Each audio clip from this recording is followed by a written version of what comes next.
দর্শক, বাড়ছে পেঁয়াজের দাম জানিয়েছেন সকল খুচরা পাইকার ক্রেতা। বাজারে এসে বসে আছে, পেঁয়াজ নিচ্ছে না, দামাদামি করছে, তবে কিন্তু পেঁয়াজ নিচ্ছে না। জানিয়েছেন যে এতটা ঊর্ধ্বগত হলে পেঁয়াজের বাজার নিয়ন্ত্রণ করা যাবে না, আর মানুষ এতটা ঊর্ধ্বগত দামে কিন্তু খাবেও না। অনেকে এটাই কিন্তু বলতেছে, কীভাবে খাবে সাধারণ মানুষ, সাধারণ জনগণ কই যাবে এত টাকা যদি ঊর্ধ্বগত হয়। দর্শক বন্ধুরা, তো দর্শক আমি হালকা ইঙ্গিত দিয়ে দিচ্ছি, বাকিটা আমরা শুনবো ব্যাপারীর কাছ থেকে।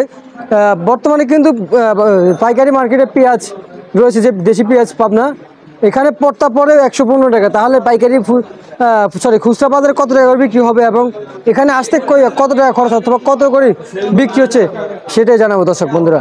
তো দর্শক সঙ্গে থাকেন, কথা বলবো আড়তদারের সাথে অথবা যে ব্যাপারী আছে ব্যাপারীদের সাথে। আসসালামু আলাইকুম। ওয়ালাইকুম সালাম। কেমন আছেন? ভালো আছি। কাকা, পেঁয়াজ কোন জায়গা থেকে নিয়ে আসছেন? ফরিদপুর থেকে, পাবনা রাজবাড়ির থেকে। রাজবাড়ি থেকে নিয়ে আসছেন পেঁয়াজ না? আচ্ছা, কত বস্তা নিয়ে আসছেন? রাজবাড়ি থেকে পেঁয়াজ আনছি 55 বস্তা। 55 বস্তা কালকে রাত্রে? আর পাবনা থেকে কত বস্তা নিয়ে আসছেন? আমার জানি নেই, পাবনার থেকে আনেন নাই। পেঁয়াজের বাজার আপনাদের ওইখানে কি বাড়তির দিকে না কমতির দিকে? বাড়তির দিকে না? আচ্ছা আচ্ছা আচ্ছা, পেঁয়াজের বাজার বাড়তির দিকে। এখন হঠাৎ কাকা বাজার এতটা ঊর্ধ্বগত হলো, কারণ কি? কারণ কি, এলসিবির দাম বেশি, পাকিস্তানি নাই, চায়না নাই, বর্ডার দাম বেশি।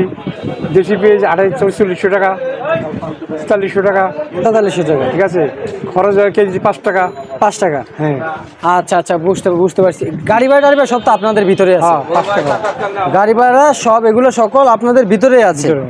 আচ্ছা, লস হলে আপনাদেরই, লাভ হলে আপনাদেরই, আড়তদার তো কিছু নেই। তাহলে তো ম্যাজিস্ট্রেট বাজার আসার কোনো প্রয়োজন নেই। ম্যাজিস্ট্রেট আসতে হলে হাটে আসতে হবে। বাজারে আসলে তো কোনো নিয়ন্ত্রণ, আগে হাটে যাইতে হবে। আগে হাটে? হ্যাঁ। আচ্ছা আচ্ছা, তাহলে আগে হাটে যাইতে হবে। যদি যদি যাইতে হয় তাহলে আগে হাটে, তারপরে মার্কেটে আসতে হবে। আগে কেনা মুখে যেতে হবে। আচ্ছা আচ্ছা আচ্ছা আচ্ছা, মুকামে গেলে যদি ওইখানে দাম কমে, যদি এখানে এখানে কমে যাবে। মুখের দাম বেশি, এখন আমার বাড়াই বেশি, এখানে আবার ভাড়া বেশি। আচ্ছা আচ্ছা, কোনগুলো আনছেন? এগুলো না? ওই পাশে। আচ্ছা আচ্ছা, কত করে বিক্রি হচ্ছে এগুলো? এগুলো 104-5। রেট কত দিয়েছিলেন? রেট 4-5 টাকা বিক্রি হচ্ছে। আচ্ছা আচ্ছা আচ্ছা, বুঝতে পারছি। কাকা, আপনারা তো সবসময় পেঁয়াজ আমদানি রপ্তানি করেন দেশের বাজারে। ইন্ডিয়ান এলসি পেঁয়াজ নিয়ে কি আবাস পাচ্ছেন এখন বর্তমানে? ইন্ডিয়া বন্যা হয়ে গেছে। আচ্ছা আচ্ছা, কোনো মাল আসতেছে না। কৃষক মাল যা আছে বন্যার মধ্যে সব ঢুকতেছে, যা আছে বেচতেছে না। না, বিক্রি সম্ভব হলে কাকা সবকিছু করা যায়। হয়তো আমাদের বাঙালি করে ওরা পুরো শেষ করে দিছে, বুঝছেন? এইতো বাঙালিদেরকে ওরা পুরো শেষ করে দিছে। এখন বর্ডার গিয়ে কি বুঝতেছেন, দেশের বাজার কি পেঁয়াজ আসবে? আসতে পারে, রেট বেশি, অনেক বেশি। অনেক বেশি। কি ঘুরে আসছেন নাকি ওই দিক থেকে একবারও? হয়তো বর্ডারের দাম বেশি। বর্ডার দাম বেশি? আচ্ছা আচ্ছা আচ্ছা, বুঝতে পারছি, বর্ডার দাম বেশি। ঠিক আছে কাকা, আপনাকে অসংখ্য ধন্যবাদ।